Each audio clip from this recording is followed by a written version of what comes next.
Damn, this chocolate espresso tart is rich as a motherfucker, he said, looking deeper into her eyes, trying not to blink but being unable to resist a thing.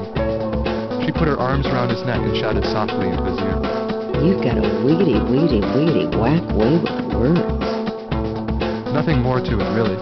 The truth is in the pudding that coated his lips as he kissed her, fully, deeply, thrashing wildly just like they do in all his favorite movies. Passion hung thick in the room. Trouble lay thick on the horizon. But nothing like this ever comes to an end. They saw the sun set in Barbados and watched it rise again in Topeka. They were followed by hordes of mounted Cossacks through the dessert carts at Bloomingdale. Gravity tugged at them ever so slightly less as they rose in the Himalayas. I don't even know your name, she whispered as he bore her into the cave he'd reserved just for them, just for that night. He brushed her bangs out of her eyes so she'd be able to see his face as he said, It's Oswego.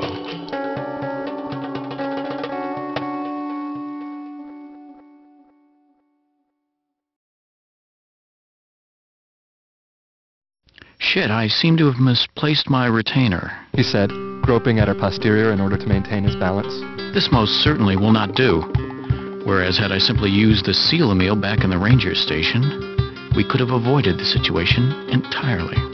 She tried to dig the hole as he had asked, but the ice and the snow and the persistent honking noises he made in her ear were all distracting and detracting from her work. Look, abstract is one thing, but completely irrelevant is another story altogether. My dear, you obviously do not understand the finer arts of hang gliding. And it was true. She didn't know the first thing about it. When we get back to Greensboro, North Carolina, I shall teach you so much. Meanwhile, let's order that pizza.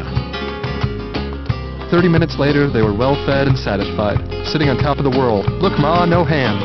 That's the kind of thing that happens when they got together. Instantly, from here to there and back again. Curled up on the couch, looking through last week's Montgomery Ward circular. Oh, I seem to have forgotten your name, she said, slyly. It's Oswego, he whispered, and he was the wind.